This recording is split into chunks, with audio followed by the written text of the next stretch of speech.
یا ایہا الذین آمنوا اذا تداینتم بدین الی اجل مسمی فاکتبوہ، اے ایمان والو جب تم ایک مقرر مدت تک کسی دین کا لین دین کرو تو اسے لکھ لو۔ بخاری شریف میں حضرت ابو ہریرہ رضی اللہ تعالیٰ عنہ فرماتے ہیں کہ رسول اللہ صلی اللہ تعالیٰ علیہ وسلم نے بنی اسرائیل کے ایک ایسے آدمی کا تذکرہ فرمایا جس نے اپنی قوم کے کسی فرد سے 1000 دینار قرض مانگا تھا۔ قرض دینے والے نے کہا گواہ لاؤ۔ اس نے کہا میرا گواہ اللہ تعالیٰ ہے۔ اس نے ضامن مانگا تو کہا میرا ضامن اللہ تعالیٰ ہے۔ اس آدمی نے اس کو ایک مقرر مدت تک کے لیے 1000 دینار قرض دے دیا۔ وہ اس رقم کو لے کر سمندری سفر پر روانہ ہو گیا اور اپنے کام میں مصروف ہو گیا۔ کچھ دنوں کے بعد جب وطن واپسی کا ارادہ بنایا تاکہ اس رقم کو مقررہ مدت پر ادا کر سکے تو کوئی سواری نہ ملی جس سے وہ اپنے وطن واپس لوٹ سکے۔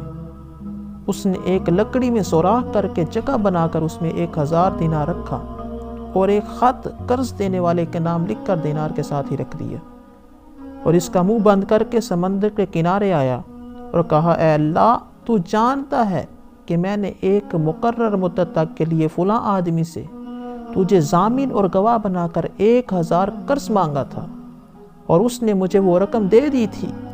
اب میں نے بہت کوشش کی کہ سواری مل جائے تو جا کر اس کا قرض ادا کر دوں، لیکن مجھے کوئی سواری نہ ملی، اس لیے میں اس رقم کو تیرے سپرد کر رہا ہوں۔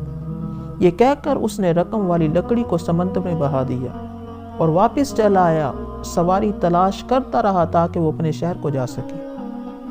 ایک دن قرض دینے والا سمندر کے کنارے یہ دیکھنے کے لیے آیا کہ شاید کوئی جہاز اس کا مال لے کر آیا ہو۔ اچانک اس کی نگاہ سمندر میں بہتی ہوئی اسی لکڑی پر جا پڑی جس میں دینار تھے۔ جلانے کی غرض سے اس نے لکڑی کو اٹھا لیا اور گھر لے کر چلا آیا۔ جب اس نے لکڑی کو چیرا تو اس میں 1000 دینار اور ایک خط پایا جو اسی کے نام لکھا ہوا تھا۔ کچھ دنوں کے بعد جب قرض لینے والا شہر واپس لوٹا، قرض لیا ہوا 1000 دینار دینے کے مقصد سے اسی آدمی کے گھر آیا اور کہا خدا کی قسم تلاش اور جستجو کے باوجود مجھے اس جہاز سے پہلے کوئی جہاز نہ مل سکا، جس کی وجہ سے میں مقرر مدت میں اپنا قرض نہیں لوٹا سکا۔ اب لے کر حاضر ہوا ہوں۔ قرض دینے والے نے کہا کیا تم نے کوئی چیز میرے پاس بھیجی تھی؟ مقروض بولا وہی تو بتا رہا ہوں، اس جہاز سے پہلے مجھے کوئی سواری نہ مل سکی، اس لیے میں آپ کا قرض وعدے کے مطابق نہیں لوٹا سکا۔ قرض دینے والے نے کہا اللہ تعالیٰ نے تمہاری وہ چیز مجھ تک پہنچا دی جو لکڑی میں رکھ کر تم نے میرے نام بھیجی تھی۔ یہ سن کر مقروض بہت ہی خوش ہوا اور اپنا 1000 دینار لے کر خوشی خوشی روانہ ہو گیا۔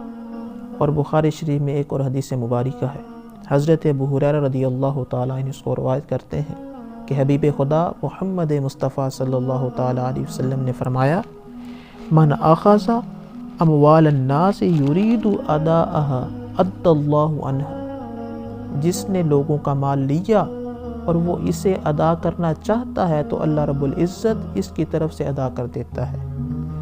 وَمَنْ أَخَذَ يُرِيدُ إِتْلَافَهَا أَتْلَفَهُ اللَّهُ، اور جو ہضم کرنے کے لیے لیتا ہے اللہ تعالیٰ اس کو ادا کرنے کی توفیق نہیں دیتا۔ یعنی اگر قرض چکانے کی نیت سے قرض لیا تو اللہ تعالیٰ کی مدد شامل حال ہوتی ہے تاکہ وہ آخرت کے مواخذہ سے بچ سکے، اور اگر نیت خراب ہو تو بدنیتی کی نحوست کی وجہ سے نہ اس کا قرض ادا ہوگا نہ ہی وہ اس کے وبال سے بچ سکے گا۔ قرض ایک دین ہے جس کی ادائیگی میں تاخیر نہیں کرنی چاہیے۔ اگر قرض ادا کرنے سے پہلے کسی کی موت آ گئی تو اس کے مال سے پہلے قرض ادا کیا جائے گا، اس کے بعد اس کا بچا ہوا مال وارثوں میں تقسیم کیا جائے گا۔ تو کیا معلوم ہوا کہ اگر انسان کی نیت اچھی ہو تو اللہ رب العزت اس کی مدد فرماتا ہے، اور اگر نیت خراب ہو تو اللہ رب العزت کی مدد شامل حال نہیں ہوتی۔ اور میرے نبی کریم علیہ الصلوۃ والسلام نے ارشاد فرمایا انما الاعمال بالنیات، کہ اعمال کا دار و مدار نیتوں پر ہے۔ اگر انسان کی نیت اچھی ہوگی تو اس پر اجر پائے گا، اور اگر کسی کام میں نیت اچھی نہ ہوئی تو اس کو کوئی اجر و ثواب نہیں ملے. تو اللہ رب العزت ہمیں اپنی نیتوں کا قبلہ درست رکھنے کی توفیق عطا فرمائے. وما علینا الا البلاغ المبین.